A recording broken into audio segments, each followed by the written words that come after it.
언젠가 극동방송이 전국에 있는 기독교인 771명을 대상으로 제일 좋아하는 찬송과 복음 성가가 무엇인가 하는 것을 조사한 바가 있습니다.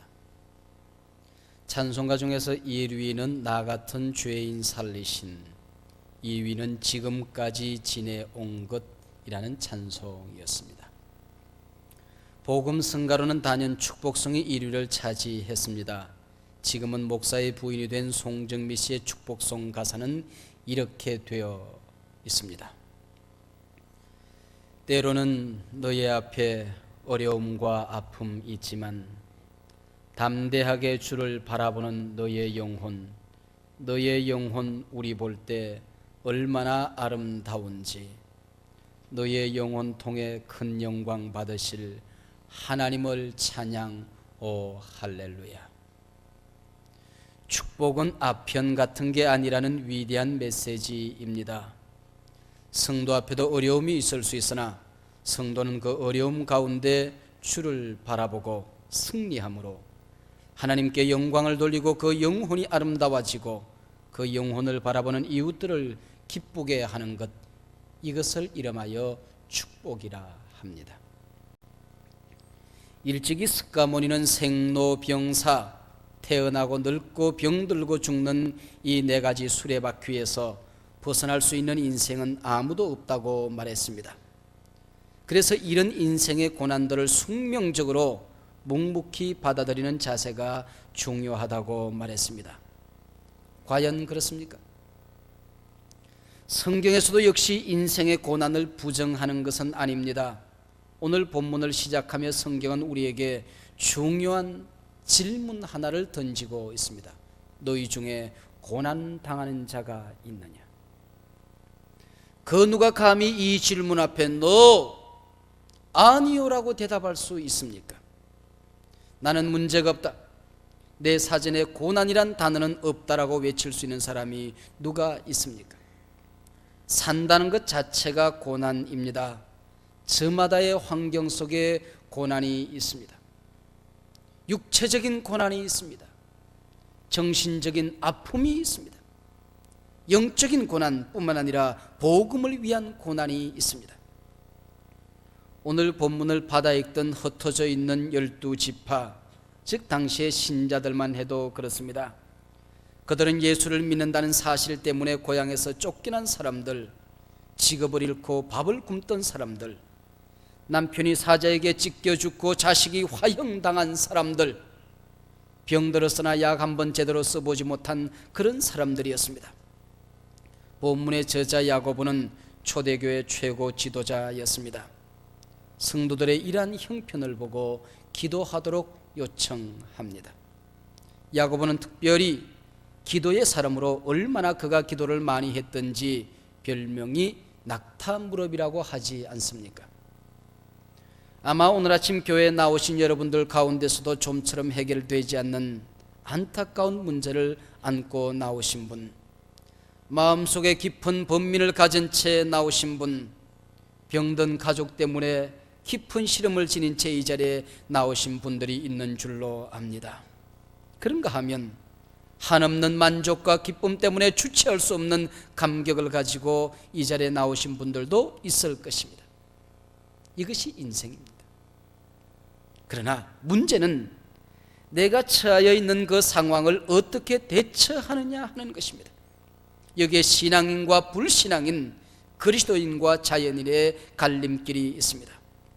고난에 대처하는 자세, 그것이 곧 우리 신앙의 시금석이요 인격 성숙의 바로미터가 되는 것입니다. 우선 거듭나지 못한 자연인을 살펴보십시다. 그들은 조그마한 어려움을 당할 때면 너무나 쉽게 낙심합니다. 절망합니다. 자학하고 저주하고 하나님 앞에 원망하고 이웃을 향하여 불평합니다.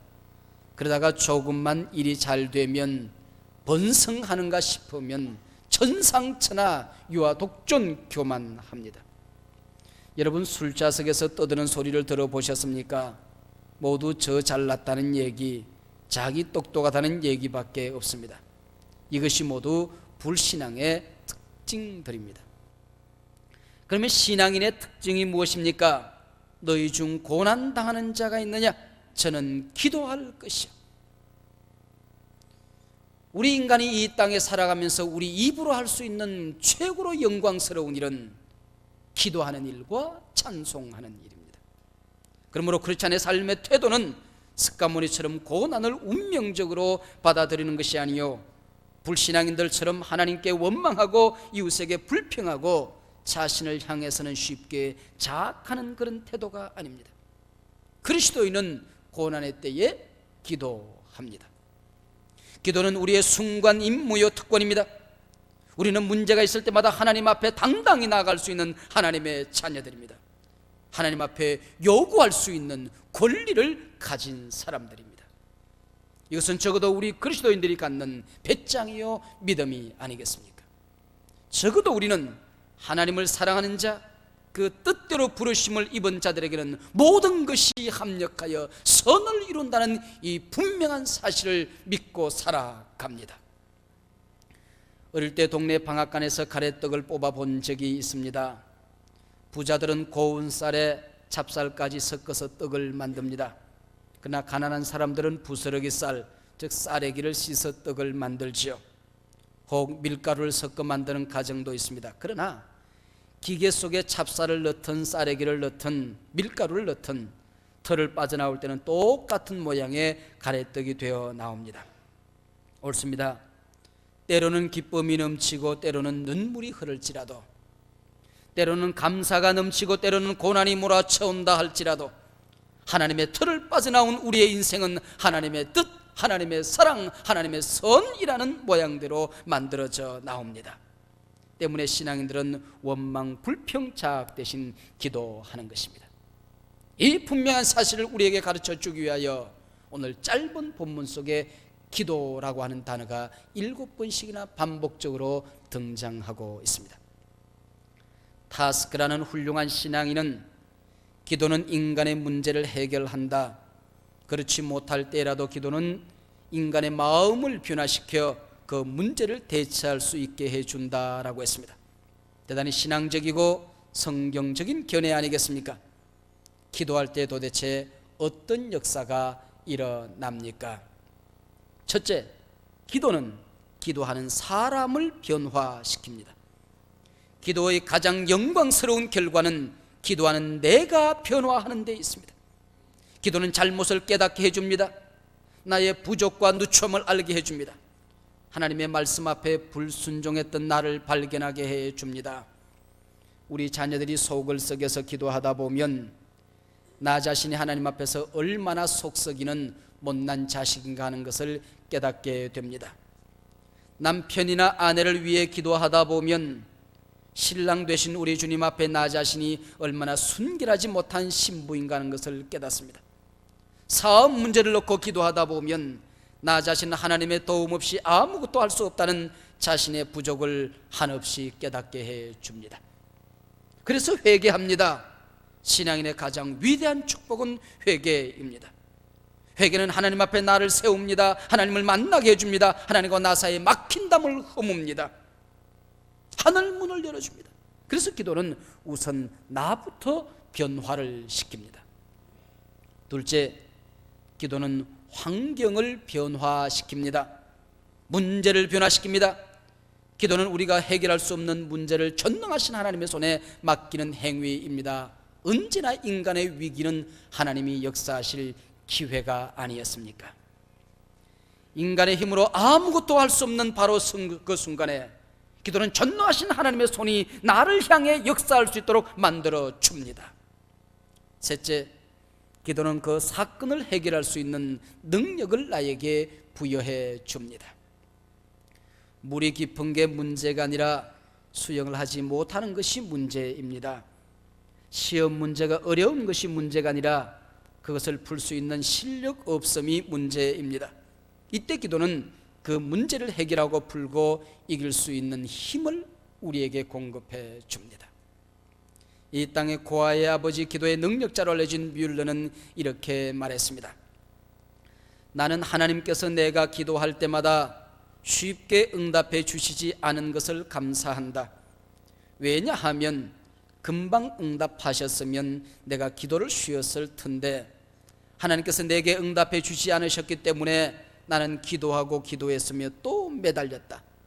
나는 기도를 통하여 기도하는 성품을 얻게 되었고 기도를 들으시는 하나님의 사랑을 깨닫게 되었으며 너무나도 쉽게 문제를 푸는 하나님의 능력을 발견하며 살았다라고 말했습니다. 넷째, 마음이 즐거운 사람에게 기도는 찬송을 가져다 줍니다. 계속되는 본문 말씀, 너희 속에 즐거워하는 자가 있느냐? 저는 찬송할지니라. 찬송은 가장 신령한 차원의 기도요, 곡조가 붙은 기도입니다. 어떤 종교는 하루 종일 중얼중얼 연불만 외워도 됩니다. 어떤 종교는 뜻도 의미도 모르고 절만 하면 됩니다. 세계 수많은 종교 가운데 기독교에만 찬송이 있습니다. 왜요? 하나님은 살아계시기 때문입니다. 눈을 만든 자가 보지 아니하랴, 귀를 만든 자가 듣지 아니하랴. 때문에 기독교에서는 레오나르도 다빈치가 필요했고 미켈란젤로가 필요했습니다. 보시는 하나님이시기 때문에. 기독교는 핸델이 필요했고 하이든이 필요했습니다. 들으시는 하나님이시기 때문입니다. 초대교회를 고발하는 한 상소문에는 당시 예수 믿는 사람들을 이렇게 묘사하고 있습니다. 저들은 정한 날 정한 시간에 모여서 아침부터 저녁까지 기도하고 찬송하는 것으로 시간을 보내더라. 이 사람들이 찬양하던 이 시대가 어떤 시대입니까? 때는 로마의 황혼의 그림자가 덮이기 시작한 때였습니다. 술 취함과 방탕과 섹스 등 지나친 쾌락이 당대의 가치관을 지배하던 시대였습니다.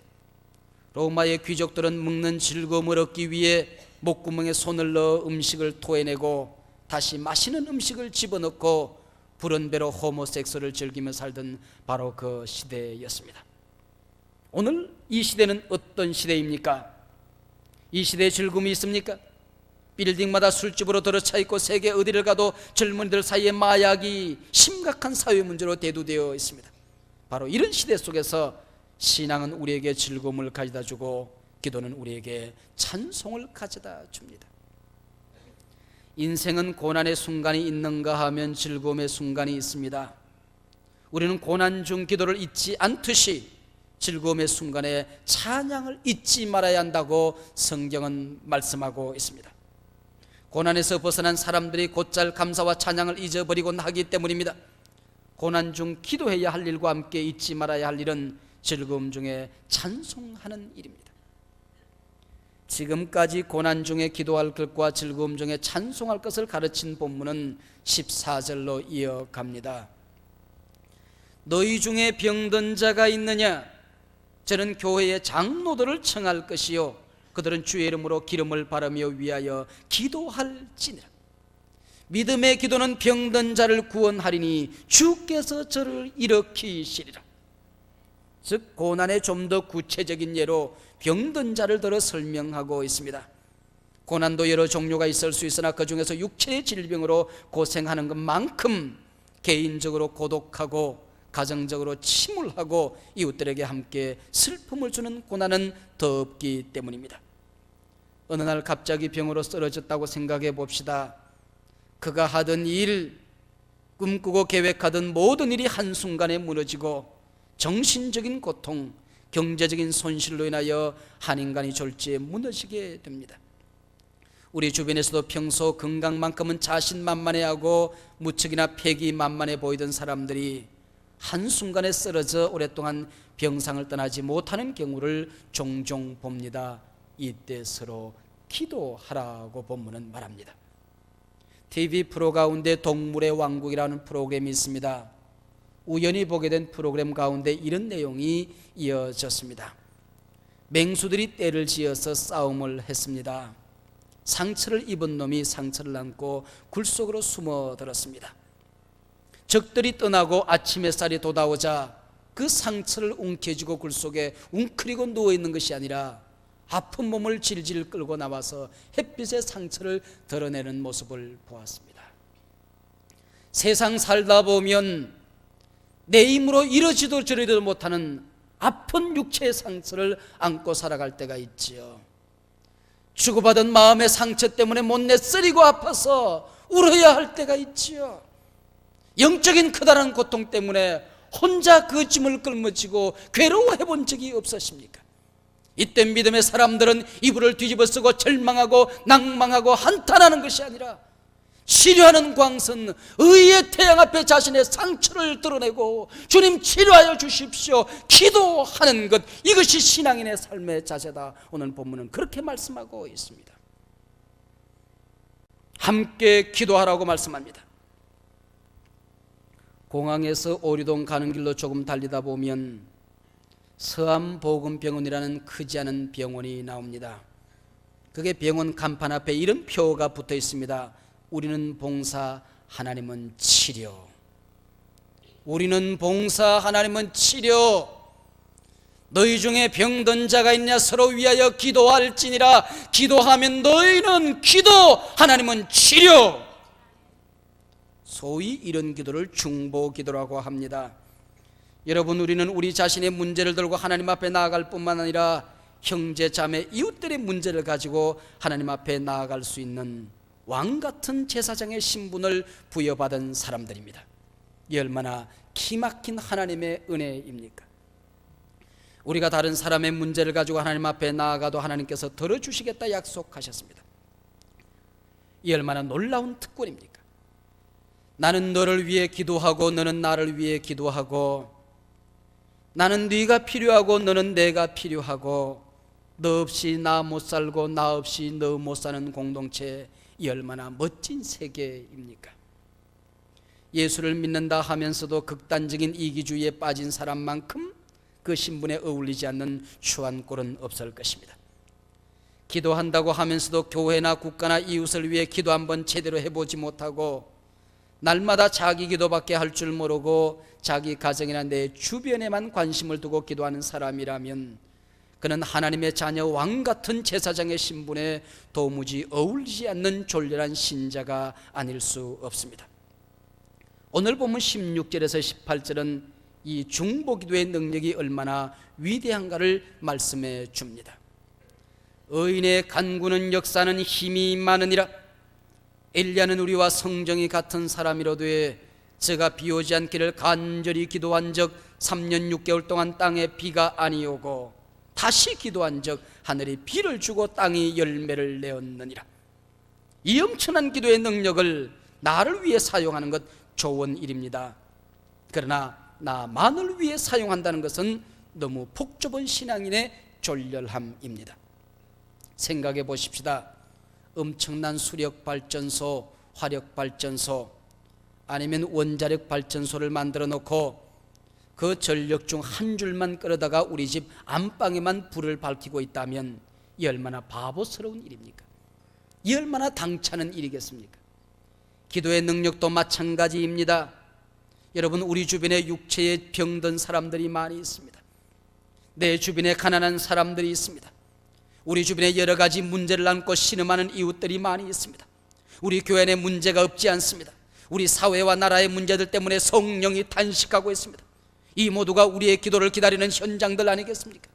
당신의 기도의 능력을 애타리게 기다리고 있습니다.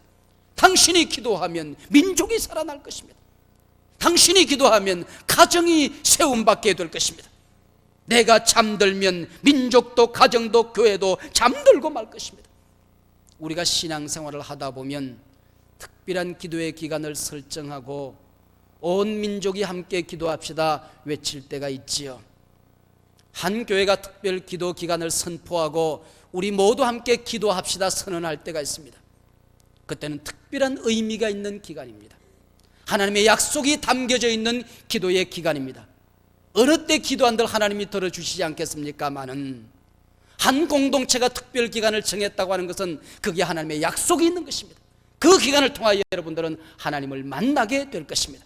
특별한 기도의 능력을 부여받게 될 것입니다. 특별한 응답을 받게 될 것입니다. 하늘의 비상조치를 여러분들이 체험하게 될 것입니다. 마지막으로 기도의 특권을 누리는 우리의 자세를 본문은 그렇게 말합니다. 17절, 간절히 기도한 자. 그렇습니다. 뜨겁지 아니한 것은 불이 아니듯이 간절하지 아니한 것은 기도가 아닙니다. 이 본문을 주석했던 홀 감독의 말에 귀를 기울여 보고자 합니다.